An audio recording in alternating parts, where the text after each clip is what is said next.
మీరు చెప్పేవన్నీ బానే ఉన్నాయి. అంటే మంచి మంచి హాస్పిటల్ ఇవన్నీ ఈ పెద్ద పెద్ద సిటీల్లో ఉంటాయి.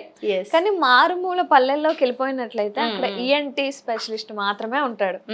ఆయన ఏంటి ఏదో చిన్న మందిస్తాడు, చిన్న టాబ్లెట్ ఇస్తాడు, లేదు అంటే డైరెక్ట్ గా పన్నే పీకేస్తాడు ఆయన.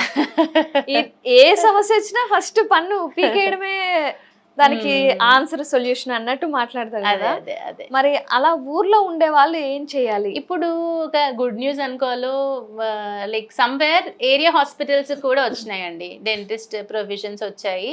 They can turn up there. Every district కి 1 or 2 డెంటల్ కాలేజెస్ ఉన్నాయి. They can turn up over there.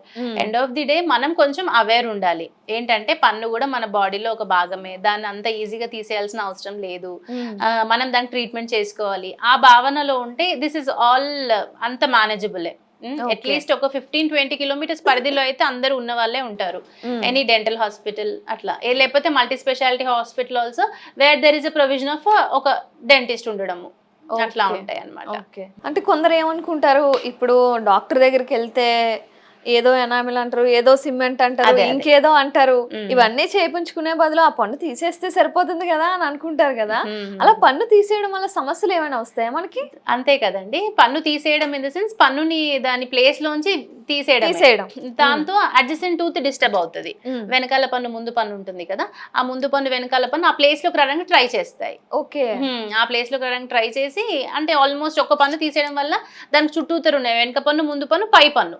అంటే ఇంకొక 3 పళ్ళకి మనం ఒక 10 years లోపల దాని ప్లేస్ నుంచి అవి కూడా బయటకు వచ్చేస్తుంటాయి అన్నమాట. ఓకే. అంటే ఒక్క పన్ను తీసేయడం వల్ల మొత్తం ఆ వైరస్ అంతా క్రమం దెబ్బతింటుంది, దెబ్బతింటుంది, ఇబ్బంది పడతారు. మేబీ పెద్దవాళ్ళలో ముసలి వాళ్ళలో మనం ఇదే చూస్తూ ఉంటామేమో. ఎగ్జాక్ట్లీ. వాళ్ళు అంటే ఇంకా తెలియక ఒక పన్ను ఎప్పుడో తీసుకొని ఉంటారు. ముందు పన్ను వెనక పన్ను జరగడం, అన్ని పనులు కదులుతున్నాయమ్మా, ఎందుకు అన్ని పనులు కదులుతున్నాయి, ఇప్పుడే కదులుతున్నాయి, ఇవన్నీ అనడం ఉంటుంది, వింటుంటాం అన్నమాట. ఓకే. ఒకవేళ పెద్ద ఏజ్ లో పన్ను ఊడిపోతే మళ్ళీ రాదా అండి? రాదు. ఏ ఏజ్ నుంచి పన్ను రావడం మానేస్తుంది? ఒకవేళ 13 years ఆఫ్ ఏజ్, అంతే. లాస్ట్ ఏజ్ వచ్చి 12 to 13 years ఉంటాయి మనకి. ఇంకా దాని తర్వాత పళ్ళు రావు. ఓకే. అంటే మనం పళ్ళని చాలా జాగ్రత్తగా కాపాడుకోవాలి. ఎస్, చాలా జాగ్రత్తగా కాపాడుకోవాలి. 18 years అప్పుడు వచ్చేది విజ్డమ్ టూత్. అది మనం ప్రిడిక్ట్ చేయలేము, అంటే ఇన్ ద సెన్స్ అది రావడం రాకపోవడం ఉంటుంది. వచ్చినాక అది మనం వచ్చినా కూడా అది కష్టపెట్టే తరహాలు ఉన్నప్పుడు తీసేయడమే ఆప్షన్ చెప్తాము, ఇవన్నీ ఉంటాయి. కాబట్టి మనకి లాస్ట్ టూత్ వచ్చేసి 12 to 13 years ఆఫ్ ఏజ్. దాని తర్వాత వచ్చిన పళ్ళు ఏవి పోయినా రావు, వాటిని చాలా జాగ్రత్తగా కాపాడుకోవాలి. ఎస్. మనం చిన్నపిల్లల్లో చూసుకున్నట్లయితే వాళ్ళు చాక్లెట్లు తినేస్తూ ఉంటారు, పుచ్చిపళ్ళు వచ్చేస్తాయి అని మనం అంటూనే ఉంటాం. కానీ వాళ్ళు చెప్పిన మాట వినరు, తింటూనే ఉంటారు కదా. మరి కొందరికైతే మొత్తం నోరంతా పుచ్చిపళ్ళే ఉంటాయి. చిన్నపిల్లలు ఒక 10 years లోపు వాళ్ళని చూసుకుంటే వాళ్ళని మనం ఆపలేము. మరి అలాంటి వాళ్ళని ఏం చేయాలి? ఇప్పుడు నోట్లో ఉన్న పుచ్చిపళ్ళన్నీ తీసేయలేము, అలాగని అంత చిన్న పిల్లలకి ట్రీట్మెంట్ కూడా ఇవ్వలేమేమో కదా. అలాంటి పరిస్థితుల్లో మరి పిల్లలకి ఏం చేయాలి? కొంతమంది పిల్లలలో ఇప్పుడు due to advance techniques any span of age చేస్తున్నాము డెంటల్ ప్రొసీజర్స్. ఇప్పుడు కాన్షియస్ సెడేషన్ అని వచ్చింది, అంటే మత్తు పదార్థం ఇచ్చి పిల్లలు పడుకుంటారు. దాంతో ఏ ఏజ్ వాళ్ళకైనా చేస్తున్నాము డెంటల్ ప్రొసీజర్స్ అండ్ ఆల్. కాకపోతే అది నెంబర్ ఆఫ్ క్వశ్చన్స్ ఉంటాయి టు ది పేరెంట్స్, వాళ్ళకి భయము, ఎందుకు అవసరమా అనడము, ఇదంతా ఉంటుంది అనమాట. వాళ్ళకు వచ్చేసి ఏం చేయగలుగుతాము మనము, ఫ్లోరైడ్ అప్లికేషన్స్ అని ఉంటాయి అనమాట.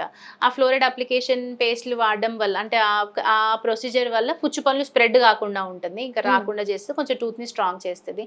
తర్వాత ఈ ఏజ్లో ఇచ్చేది పిట్ అండ్ ఫిషర్ సీలెంట్స్ అంటాము.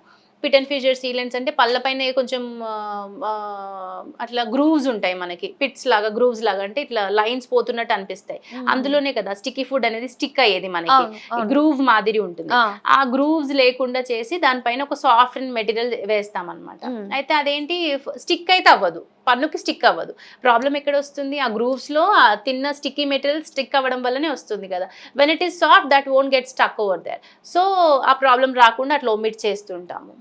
ఇట్లా pit and fissures, fluoride applications, ఈ ప్రొసీజర్స్ వల్ల చేసుకోవచ్చు. అంటే ఇవన్నీ చేస్తే ఆ ఏజ్ పిల్లలు తట్టుకోగలరా? తట్టుకుంటారండి.